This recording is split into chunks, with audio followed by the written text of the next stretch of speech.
Hello and welcome to Dancers Support Mission by Sabine for Shine Your Light. Today we have a new episode of Dancer to Dancer Words of Wisdom. The goal of those interviews is to meet the person behind the dancer and share with you all the challenges behind the scenes and the highlights of someone's career. Truly, my wish is to bring healing into the dance world, dancing to heal, healing to dance. One artist at a time and one personal story at a time. So today I'm really happy to welcome Peter Quanz. Peter, I clicked on something wrong. Peter, thank you so much for taking the time to be here with me. You're in China at the moment. Yes, I am. And Sabine, I am truly honored that you asked me to be here. You're an artist that I have admired for a very long time, a great human being, and this is a wonderful project. Thank you. So actually, this is interesting because we met quite a long time ago, like about 20 years or 20-something years ago in Amsterdam, where you were, I don't know if you were studying with Larisa Sklianskaya or anyway, you were following her. After I graduated from the Royal Winnipeg Ballet School, the company gave me a scholarship from the Henny Urians Foundation to study choreography in Europe. Okay. And I got to go to 4 companies to study choreography. Hamburg Ballet with John Neumeier, Stuttgart Ballet, that had John Krenko and that launched Jiří Kylian, William Forsyth, and John Neumeier. And then Dutch National Ballet because of Rudy van Danzig and Thorwald Schreich and Hans van Manen. And then Netherlands Dance Theatre. Wow. So I was on a 6-month study course around Europe when I was 19 and 20 years old. I knew nothing. And I was very fortunate to end up being able to take class with Larisa Sklianskaya at the Dutch National Ballet School. And she became a wonderful mentor to me. She took me home in the evenings to show me videos of the Bolshoi where she had danced, explain the roles, explain the structure of the choreography and the musicality. And she was one of my early champions. Right. And she was a friend of yours. Yeah, I didn't know that. And I mean, for me, Larisa still means so much to me. She really taught me how to dissect a role, in every way, musicality, meaning, understanding of the step, dynamic, everything. So I'm really happy to hear that it was kind of the same for you. That's wonderful. Oh. She used to say, Peter, you like lion, but lion in cage. You have to let the cage open so that the lion can still bite. Right. Yes. And she was right, because I was so shy. I was so, coming out of ballet school, I was so terrified to do the wrong thing. And she just opened the door to freedom, to letting me know that if you don't try, you never succeed. You won't know also. That's wonderful. But so let's go back to, when did you start ballet and why did you want to dance? And when did you choose to actually go into a professional, branch, right? Because. Okay. I started dancing when I was 9 years old because I had seen some contemporary dance performances in Toronto, and I had been taken to several musicals at the Stratford Festival, where I was absolutely enraptured with the way that the people were staged. And I went back to academic school and I told my French teacher, I want to be the one that makes that happen. And she said to me, Peter, don't you want to be on stage? And I said, no, I want to have the idea to tell other people what to do. I want to be the boss. So I wanted to be the boss. So she sent me to ballet school. And I didn't go to professional school right away because we couldn't afford it. Mm-hmm. So I studied voice lessons. I studied all kinds of dance. I studied acting, visual arts, and got a very broad education before I went to the Royal Winnipeg Ballet School at age 16. Okay. And then I was in the ballet school for 3 years, where the former artistic director of the Royal Winnipeg Ballet, Arnold Spohr, became my mentor. And he would take my ballets that I had choreographed for other students, and he'd say, now, Peter, sit on the floor. You've made a good ballet, but you don't know how to coach. So I would sit there while he would rework my ballet from the inside. He didn't change a step, but he changed the intent, the accent, the feeling of the musicality, the way that people performed, and brought my work to life. And that was how I started to learn how to coach people. And he was the one who then got me that scholarship from the Henny Urians Foundation to continue that sort of studying around Europe, where I sat on the floor at the front of the studio for days and watched rehearsal. So that's what I wanted to ask. What does that mean, study choreography? It's basically watching, observing. To study choreography, you have to watch great people work. You have to watch great dancers develop a role from the first day of learning it to their performance, see how it changes, listen to how their coaches guide them, mm-hmm. read books on the history of ballet, go to art museums, go to see performances every night, and develop a broad arts education. When I was living in Stuttgart, I had a contract with Stuttgart Ballet as volunteer. I was below apprentice, and I was paid enough to rent an apartment, but not enough for food.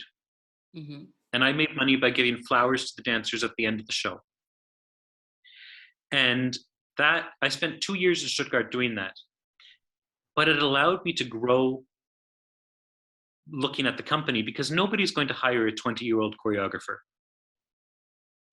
And I traveled all over Europe. I went to all the major art galleries. I watched opera, theater, and ballet every night. And then after my 2 years in Stuttgart, I had a year where I had a grant from the Canadian government to be in London, England. And I did the same thing with the Royal Ballet, Birmingham Royal Ballet, and English National Ballet. And so you never wanted to be a dancer? Sorry, I was a terrible dancer. Awful. But my point in that is that dance is a huge art form. And there are roles that are creative, that are fulfilling, that are interesting, that may not be as a dancer. They may be as a choreographer, a designer, a marketing person, as a writer, as working in the costume department, as a presenter. There are all kinds of wonderful, wonderful jobs in the dance field. You don't need to do a ballet school to make costumes, for example. Well, you understand ballet better, or you understand how to make costumes better if you've danced. Of course, but it's not like it's not required. Whereas for a choreographer, although some choreographers have never danced and they create amazingly, but you needed to have that in your body anyway to be able to use the vocabulary, I suppose, right? You cannot write a poem in French if you cannot speak French. Mm. All right. So I needed to have an understanding of the movement and how the body works, and to to train myself physically so that I could be able to coach other people. Okay, so after those 2 years of experimentation and really like grabbing everything you could grab, you know, to build up your knowledge and to open up your mind to new ways and how to do things, what did you do then? I got an invitation from New York City Ballet to choreograph for their Choreographic Institute. I remember I was in Stuttgart, they gave me the phone call, and I got, "This is Dick Tanner from New York City Ballet calling." I was sitting in a beer garden, and I just about died. So they invited me. I was 22. I went to New York. I had never been there in my life. And I was staying in a hotel right by Lincoln Center, and I got to choreograph on dancers from New York City Ballet. Wow. And the piece went really well. It was a good experience. I liked their aesthetic. I liked how quick they were at picking up musical nuances. And then ABT poached me. I got an invitation from John Meehan at the ABT studio company to create a ballet for them. And so I did that, and that led to a commission for ABT. And that led to a commission to the Mariinsky and to the Royal Ballet and to National Ballet of Canada. So it just kind of unfolded from there. But the problem was that I was very, very young. I was 25 when I was choreographing at the Royal Ballet and ABT. And I didn't know how to work within that huge ecosystem. I was painfully shy. And I thought, I'm working with Marianela Nunez, this incredible dancer. And she was brilliant. But I walked in with the wrong attitude. I didn't know how to guide her yet because I didn't have the emotional maturity behind me to handle the commission that I had been trusted with. So what happened? What happened was that I didn't have a second cast prepared because there was no time in the schedule to get a second cast ready. And Marianela fell in the general rehearsal and she disappeared. She was, "I'm sorry, I can't do your ballet. I don't like your ballet. Goodbye." Oh, and then the second cast said, "Well, I told you to find another person because I can't do your ballet. I'm too busy." So the ballet was not ready for opening night. And Monica Mason went out in front of the curtain and said, "For the first time in the Royal Ballet's history, we have a ballet that is not ready." And what I learned in the situation was how to stay calm during a catastrophe, how to, after much therapy, how to not blame myself for being ill-equipped for what I was supposed to be doing. And it gave me the understanding that I have to work on an equal footing to the dancers. I can't be below them. I can't be looking up and saying, "You're an absolute star and I'm so lucky to be in the studio beside you," because it's not going to work. No. Dancers need to feel that they're working along with somebody, together with somebody to make something, not doing a favor. So basically, And it was almost like a curse to be so young, right? And not have enough experience and then be thrown into those amazing opportunities in the end. what it meant was that in 2009, I did a ballet for National Ballet of Canada. And I commissioned a symphony from a Russian composer. And the symphony came back sounding like the Nuremberg rally with tanks going by. It was a little bit brutal. And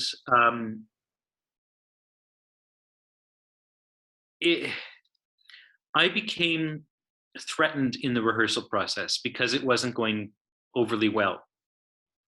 And so afterwards I asked Karen Kane, what advice would you give me? And she said, Peter, you're very talented, but you left the dancers out of the process. You didn't invite them in. Mm-hmm. So my reaction from the Royal Ballet was to become so strong and so tough that I excluded the dancers. I went to the other extreme as a compensation for being young. And that didn't work either. So I founded my own little company because I had a commission from the Guggenheim Museum in New York City. This was when you were in Winnipeg, Sabine. Yes, I remember. But you also created a piece in Winnipeg, remember? When I was there, and I was your ballet mistress. Yeah, that was wonderful. I still remember you singing the music. Quanz by Quanz. Yes, Quanz by Quanz. Okay. I'm terrible. Sorry. Not a big deal. It's a bad name. But when I founded this little company using dancers from Winnipeg that I knew, that I had gone to school with, I took Karen Kane's advice and I sat on the floor. I didn't demonstrate. I asked questions about the choreo, about movement intent, about where their body wanted to go. I didn't prepare everything before I went into the room, like I had done in the past. Yeah. I just walked in and worked with the dancers. And that was a breakthrough. And that led to me founding Q-Dance as a company, which has allowed me to further that relationship with those dancers and develop my style in a multitude of directions. And it's given me an artistic home, an anchor every year while I'm still guesting as a choreographer in different places. So I've grown with that group of dancers over the past decade. So you keep the same group of dancers for Q-Dance, or does that change a little bit according to who is there? And are those dancers, do you take them from everywhere, or do you take them just from the company in the Royal Winnipeg Ballet? So far, I've just taken them from the Royal Winnipeg Ballet and from les Grands Ballets Canadiens de Montréal. Okay. I've taken one dancer from there, and I've taken dancers from the contemporary dance scene in Winnipeg. But it's a small company that doesn't have a large budget, so I can't afford to invite many people. Mm-hmm. But I'm in a transition now where I'm moving to Toronto, and I won't have the access to the Royal Winnipeg Ballet that I had in the past. So I'm really in a questioning stage right now as to what is the future of my little company and how do I develop it further. So that's really at the forefront of my thoughts right now. Okay, and in the meantime, you're in China, resident choreographer for the Harbin Ballet. So maybe you can talk to us a little bit about that adventure. Well, I made a ballet called Rodin Claudel for les Grands Ballets Canadiens, and they toured it to the National Arts Centre in Ottawa. And the Chinese embassy sent their cultural section to see the ballet. And the next day I was invited to the embassy and interrogated for an hour. How do you view the individual versus the collective? Where does inspiration come from? Does it come from one person or from many people? How do you as a foreigner work in a different culture? Things like that. And I guess I passed because they gave me a contract with a Chinese folk dance company in China, which led to me going to work for several different companies in China. And eventually, the Chinese government founded Harbin Ballet, which is in the north of China. And I knew the new director, and she liked my work, and she brought me in to form the voice of the company. So I've staged 8 ballets for the company in 3 years during COVID. And I've seen the company grow from 12 dancers to 35 dancers. Wow. Yeah. And some of these are dancers that I've worked with for 8 years. I've seen a lot of. So there's a really special bond. Sorry to interrupt, but I mean, I wanted to say that the pictures that I've seen of your ballets there are always there's a lot of people, a lot of colors, beautiful ensemble. So it's a different kind of work than what you're doing with Q, I suppose. Q dance is very small, intimate, close up and personal. Mm-hmm. Harbin Ballet is big and grand and lavish. So it's good. It stretches me in both directions.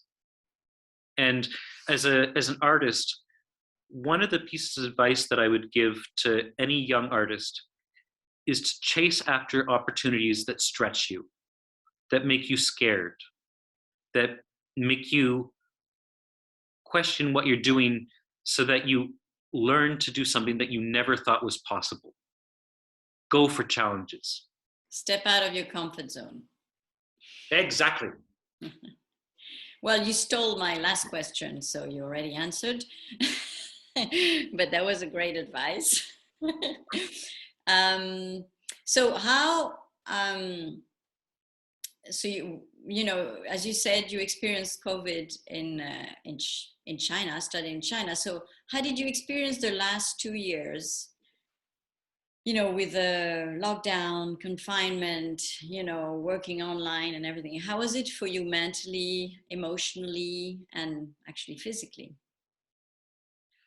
Well, I've always been a very ambitious, driven person, and I never allowed anything for myself. And at the beginning of the lockdown, I was at my parents' home for 7 months. And in that time, I couldn't do much with dance. I staged 2 ballets online in China and 1 ballet in Russia online, which was painful. Yeah, I can imagine. But I didn't have much to keep me busy with because those were only for short periods of time. So I allowed myself to meet somebody and fall in love. Oh, good program. And so the and I've since been married, and COVID allowed me the opportunity of time to step into myself and look inward, examine myself, and see that dance is very, very important to me, but it's not everything. And that I needed a personal partner in life to be able to grow further in dance, to enrich my choreography, to learn about love, about pain, about sorrow, to learn to support somebody else. These lessons made me a better choreographer and a better human being.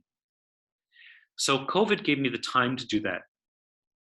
But then COVID also meant that when I came back to China, that I've been stuck here for 7 months. I can't see my partner. And so it's also created this incredible loneliness and emptiness that now I've tasted something, tasted love, and I can't experience it all the time because I'm stuck here in China. Mm-hmm. But I'm able to work. So right now is definitely a time of questioning. And one of the most important things you can do as an artist is constantly question what you are doing, why,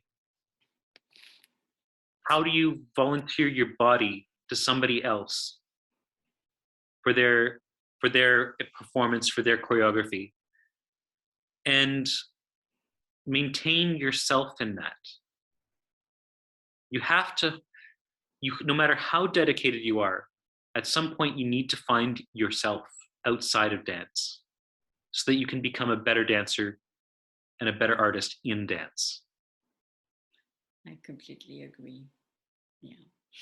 And I think it should be a process, you know, as you're learning, right? It should be progressive. It is anyway progressive, but as you say, taking the time to look inward is very important. And I think what COVID did to almost everybody is that it just that we had no choice. You know, we had to just sit at home and just look at what we are, where we are, with who we are, and what we're doing, and Yeah. if all of this is working or not. So, I mean, beside the hardship, it was also a gift, I suppose. You know, we all experience some very hard things in life. And you cannot be a victim. You cannot live as a victim. You have to find a way to turn that around and find the most traumatizing experience imaginable to be an inspiration. You have to find the light in the darkest corners. And that is our job as artists, to illuminate the darkness for other people who aren't creative, for other people who have boring 9 to 5 jobs that they hate. We need to give them a way out. We need to give them hope. Inspire them to do the same. Go and find your Yeah, creativity, because that's what we're born to be, creative beings. yeah.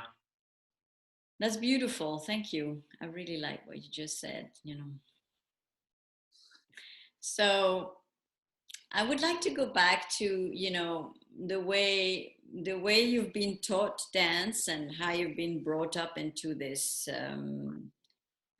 field. Do you think there is anything that if you could, you would have changed in the way it was brought up to you? That if that things that you see that could be better, and you would change it if you could? I went to ballet school in the mid 90s, which was the very end of when there was a lot of bad behavior. Things have changed a lot since then, for the better. Mm-hmm. And I would say that our training was abusive in multiple ways, with the intent of making us strong. Mm-hmm. And it makes you strong in some ways, and it kills you in others. And I wish that as a young dancer, I would have understood the way that I was being taught and not taken it so seriously. I wish I would have been good to myself and not given myself 17 corrections in backbend to the point where I was paralyzed and couldn't move. Mm-hmm. My training made me a bad dancer because I was scared to make a mistake. Wow, that's key, actually. Yeah, if you cannot dance if you're scared to make a mistake, because you are bound to make mistakes every day and almost every step of the way. And that's the whole Yeah. point. This is how you learn. And that's what I look for when I'm choreographing. I'm not looking for I mean, of course, you want to have the perfect arabesque and the beautiful line, but you also want to see when somebody's falling out of control. What happens then? How can you maintain that beautiful line while you're falling, while you're moving in an unexpected direction? That's when we find something new. Mm-hmm. And that's what's so exciting about choreographing, is that you get to ask people to try what they're not comfortable with and risk falling, risk making a mistake, and risk discovering something great. So, like, if you could, this is basically, if you could change something for yourself and go back in time, you would just, allow yourself to take risk and just go for it. I would change 2 things. Yeah, allow myself to take risk, not beat myself up so much, and I would celebrate the good things, not just the bad things, because I was very good at celebrating the bad things. Celebrating. And the other thing is, I would never have started smoking. I had to do that because I came to China and I was forced to smoke. and I wish I had never picked up that horrible habit. Why? So one advice that I would give to young dancers is never start smoking. It's so bad for you as a dancer, as a human being, and for you physically. How can they force you to smoke?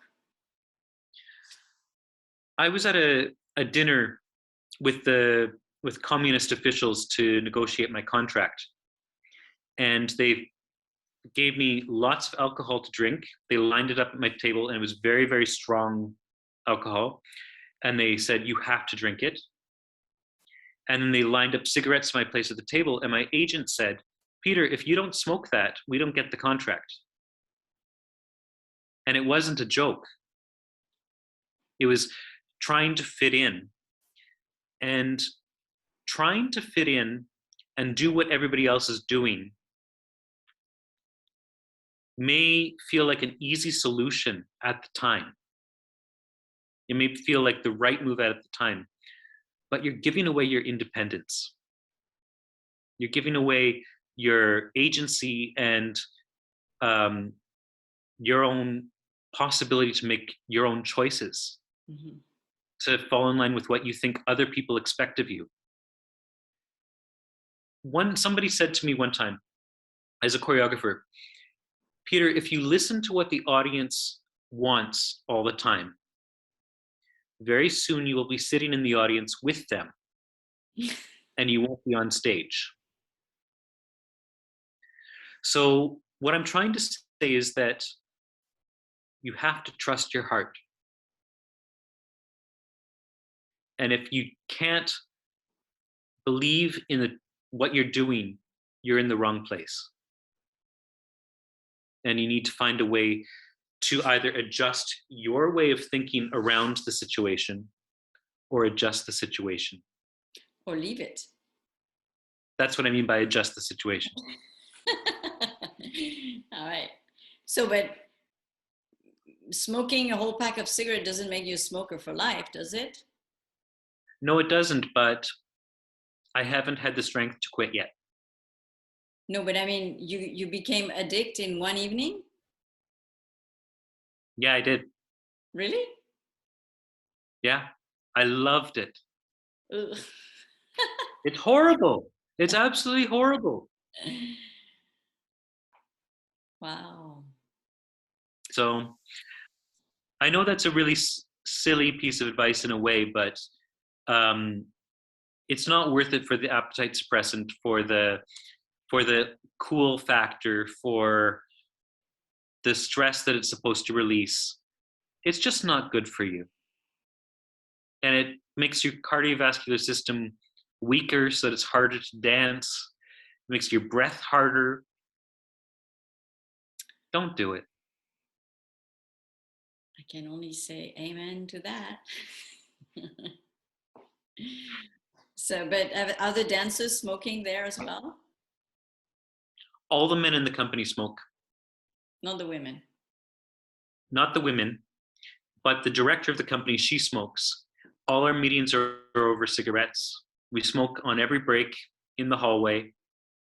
Inside the building? Oh, yeah. Wow. China is in a different century than the rest of the world. Yeah, in many, many ways. Okay, but let's talk about this this Harbin Ballet, because it's a huge complex, right? It's not only just ballet. It's like I've seen it online. Also, the building is absolutely amazing. So if you can talk a little bit about that. Well, Harbin built one of the most avant-garde opera houses in the world. Sabine, I didn't send you a photo of it, but I will after this chat. But look up Harbin Grand Theatre. I looked it up. It's amazing. It looks like a spaceship. Yeah, it does. It does. That's why I wanted you to talk about it a little bit. But and inside it's with wood that glimmers like gold. It's a beautifully warm stage, but state-of-the-art technology. 2 stages, huge spaces. But they built it in a city that didn't have a lot of cultural infrastructure. The city has a part-time opera company and a symphony orchestra, but the symphony has its own theater and no ballet company. So they were always bringing in other companies on tour until finally the city decided they wanted a ballet company to be able to fill their gorgeous theater. So they founded the company, and I was invited in right from the beginning to with the vision of building a unique repertoire to this company. Okay. I mean, the company has a very exciting project. I mean, it's almost too bad it's in China. Meaning it's so far away. Yeah. You know, I agree with you to a point, Sabine. Yes, it's too bad it's in China because it's far away. It's hard for people to see it. It's in a different culture that is still learning about ballet. But Chinese ballet is very advanced in a classical parameter. Wonderfully trained dancers technically. And the appetite for classical ballet in China is huge. But I have been invited to China for the past 8 years as a guest to experience their culture, to step foot into a 5,000-year history, and to assimilate that into ballet. That's a tremendous honor. Yeah, it's very exciting. Yeah, absolutely. I'm making a ballet right now to Chinese drumming and a Chinese game called Go. It's like Chinese chess. And it's all the philosophy of yin yang, of Taoism, of opposites that balance each other: male, female, black, white, day, night, sun, moon, earth, sky. All these elements put together into the black and white tiles of Chinese chess. And I'm making a ballet about that. I've had to be so humble to say that I don't know anything about this. I need to learn. So I've learned how to play the game.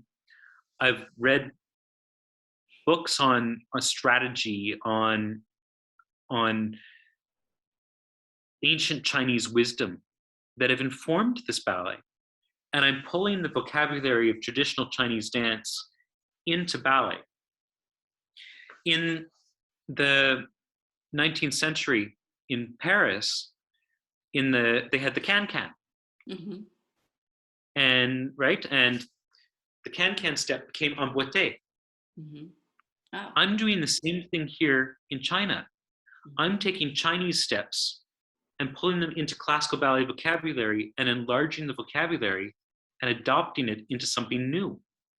That's exciting. Yeah. And so, yes, the company is isolated. Yes, I had to spend 35 days in a hotel room for quarantine. And yes, I have to rehearse in Mandarin, which is very, very difficult. But the cultural payoff is something that I'm going to be inspired by for the rest of my life. Wow, that's wonderful. I wish we could see all those ballets.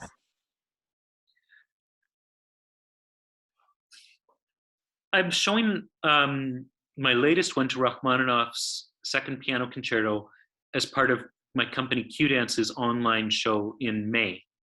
Okay. But hopefully Harbin Ballet will tour once COVID dies down. There are plans for that. And also I have lots of ballets online, or lots of ballets available online. I'm going to be updating my website and putting them online for people to see. So if we wanted to watch this Q performance, how would we do? Well, we don't have the dates set yet. So what you would do is you would follow me on Instagram or Facebook. Yeah. Where I will be announcing how to buy tickets. Okay. Before the end of May. All right. Okay. Or in May, go to my website, peterquanz.com, and it will be announced there. Okay. All right. So since you actually answered already my question about the advice to a young dancer, I'm going to ask another one about, you know, since you've been quite an unusually young choreographer, and that was also, you know, both, that was great and also, you know, very difficult, you know, what would be your advice for a young choreographer, you know, that starts out with very little experience and, you know, can be just be eaten alive by anybody, any dancer, you know, who feels that he doesn't have enough experience. Let's put it that way. You have to build your experience as a young choreographer. Do every opportunity you can get, and you have to be really ambitious to make opportunities for yourself. Nobody is going to give a young choreographer many opportunities. Mm-hmm. And so you need to apply for grants, invite dancers to work with you, workshop ideas, offer yourself as an apprentice choreographer to some other choreographer.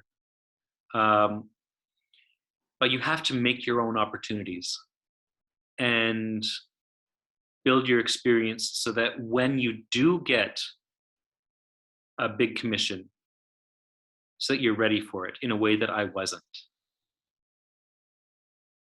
Okay. All right. Well, Peter, that was really a very interesting conversation. Thank you so much for taking the time to talk to me.